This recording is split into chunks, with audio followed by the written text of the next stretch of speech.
Hey everyone, and welcome back to the Michael Cohen Show. Right now, MSNBC had shown a panel of female Trump supporters who are somewhat concerned, and rightfully so, about Kamala Harris stepping in. Let's watch that clip and then get my reaction.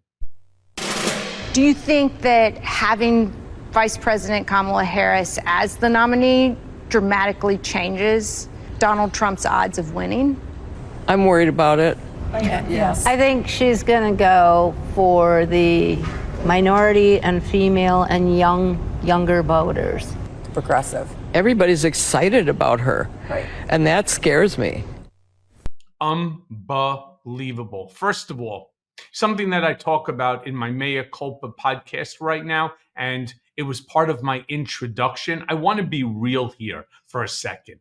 Trump, who has expressed tremendous amounts of outrage over Kamala Harris stepping in now as Joe Biden has graciously and honorably walked away, Trump's outrage is not just about Biden stepping down. It's about fear, all right? Fear of having to face Kamala Harris in a head-to-head battle. He knows he can't win. He knows that the shit that he pulled on Joe Biden is not something that Kamala is going to stand for.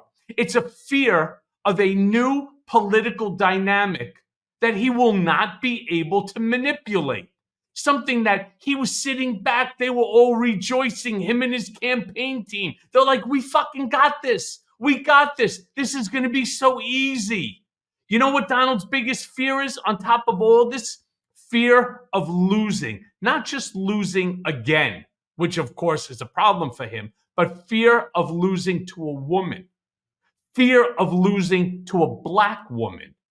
And that fear is palpable. Make no bones about it. All right. It's seeping through every single statement, every tweet, and every public appearance that the man makes. And whenever he makes these statements, puts out these tweets or these public appearances, what do you get?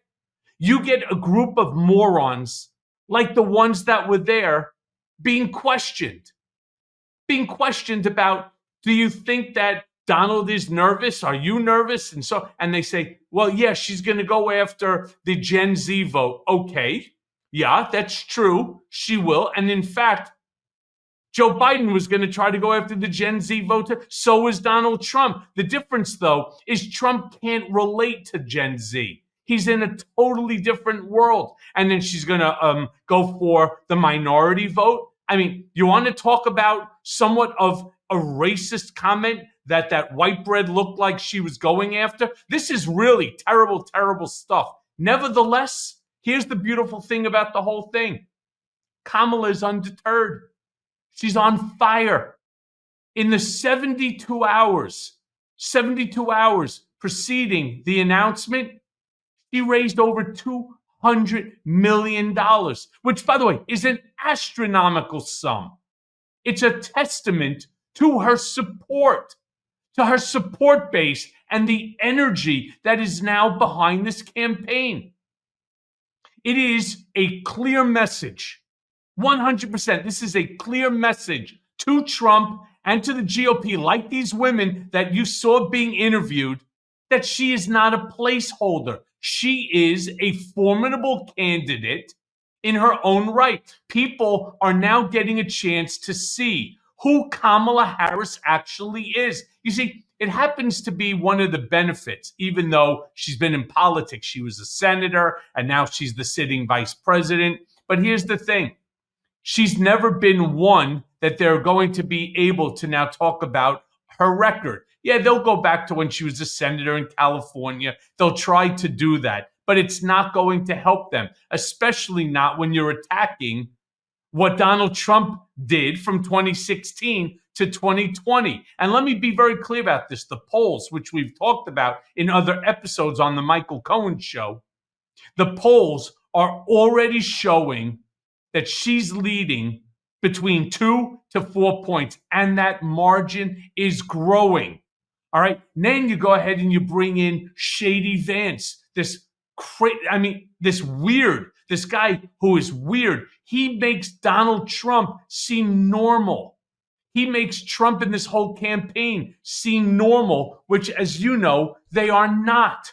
You know, one of the things that I also turned around and said when I was doing my Mea Culpa podcast that now has Suzanne Kianpour from BBC on it, I turned around and I said that you cannot underestimate her fundraising success.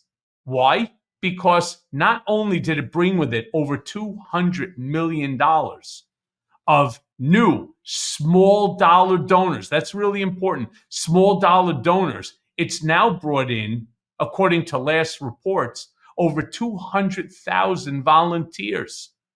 So when you turn around and you start listening to these women, these individuals who are Trump supporters that are concerned about Kamala Harris, they have every right to be. But I'll tell you, this is all going to get increased very, very quickly once Kamala ends up picking her vice presidential candidate, the vice presidential nominee that she's going to want to serve with her.